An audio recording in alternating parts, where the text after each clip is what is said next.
सामाजिक और सांस्कृतिक अनुष्ठान आरंभ पक्षरु पंचम आरंभ महोत्सव 2024 द्वितीय दिवस रे नाच गीत रे दुलुकिला मुक्ताकाश रंगमंच। अनुष्ठान सभापति वरिष्ठ सेवायत गोपाल चंद्र खुंटिया सेथिरे अध्यक्षता करिथिले। कांग्रेस पूर्वतन पीसीसी सभापति तथा मंत्री निरंजन पट्टनायक, अभ्यर्थना कमिटीर अध्यक्ष दिवाकर पात्र, समाजसेवी चक्रधर महापात्र, बिजेडीर संपादक स्टालिन परिजा, आईनजीवी दीपक पंडा, अनुष्ठान साधारण संपादक देवाशीष महांती प्रमुख सम्मानित अतिथि भावे जोग देइथिले। एही अवसर रे शहीद प्रताप रंजन परिडांक धर्मपत्नी को आरंभ शहीद सम्मान, वरिष्ठ नाट्यकार शंकर त्रिपाठी को आरंभ संस्कृति सम्मान, चंद्रशेखर मिश्र और नरसिंह होता को आरंभ समाजसेवी सम्मान रे अतिथि माने सम्मानित करथिले। आरंभ महोत्सव श्रीक्षेत्र लक्ष्मी ये जो अनुष्ठान खुंटिया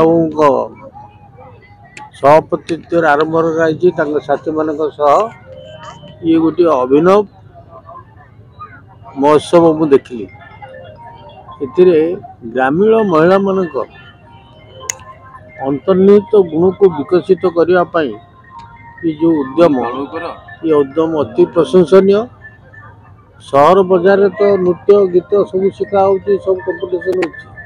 सदर ब्लॉक रे अनुष्ठित 30 गोटी पंचायत को धरी चलीथिबा श्रीक्षेत्र लक्ष्मी प्रतियोगितार कृतित्व हासिल करिथिबा प्रतिभा मानकर नाच गीतर झलक रे छौ नृत्य, आदिवासी नृत्य, ओडिसी नृत्य और अन्यान्य सांस्कृतिक कार्यक्रम धमाका परिवेषण होइतिला। सौम्यरंजन मिश्र, प्रभुपाद महापात्र, राजेश जेना, प्रणय रणसिंह, रवींद्र आचार्य, विजय प्रधान, गणेश्वर दास, दीपुन त्रिपाठी, पायल प्रियदर्शनी पलई, सुस्मिता पट्टनायक, मुन्नू, बिक्की, आशीष प्रमुख कार्यक्रम रे सहयोग करथिले। पीयूष पट्टनायक और समीर शतपथी मंच परिचालना करथिले।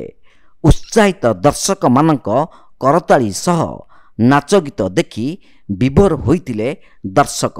मयूरभंज आसीथिबा आदिवासी नृत्य, सुदूर कोलकाता आसीथिबा छौ नृत्य, ता सहित आम पुरीर 30टा पंचायत पिला मानु नै राधाकृष्ण नृत्य होइतिला। पिला समस्त को खुशी लगी नाच देखिए। सहित समाजसेवी सम्मान आम पुरीर जे समाज सेवार बेसी सेवा कर सम्मानित करूँ। सहित आहे निरशय जी आजिका दिन आहे निरशय जो एत डिमांड अच्छी लोक देखापी तार राइटर शंकर त्रिपाठी को आज सम्मानित करूँ। मु देखुची माने ये अनुष्ठान माने विभिन्न वर्ष विभिन्न नियारा ढंगरे माने मंच परिवेषण करछन्ती। हमरो ए वर्ष बहुत माने अलगा प्रकार स्टेज रे आमे देखिलु 30,000 रु ऊर्ध्व महिला एथरक पार्टिसिपेट करथिले। ताडर कुनी कलाकार आरंभ करिकरी वयस्क वृद्ध महिला मध्ये एठी पार्टिसिपेट करथिले। माने एटा गोटे माने कहया गले गोटे प्रोत्साहन रो गोटे बिंदु ए अनुष्ठान।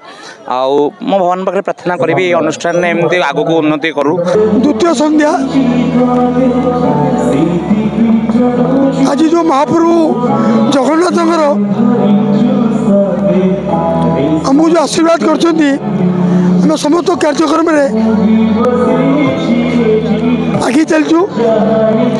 जो गाँव मानक प्रतिभा को आनी जो गाँव में लुचि रही प्रतिभा को 30टा पंचायत आज 10टी पंचायत को पुरस्कृत करागला। आम जहाँ आशा करूँ महाप्रभु जगन्नाथ आमको एत दूर पहुँचदेले। सब मीडिया भाई मान आशीर्वाद सहयोग और जगन्नाथ करती आगामी वर्ष को आम यार बहुत उन्नत कार्यक्रम करूँ। कैमरा पर्सन रवि जेना सुधांशुकर रिपोर्ट तीर्थक्षेत्र लाइव।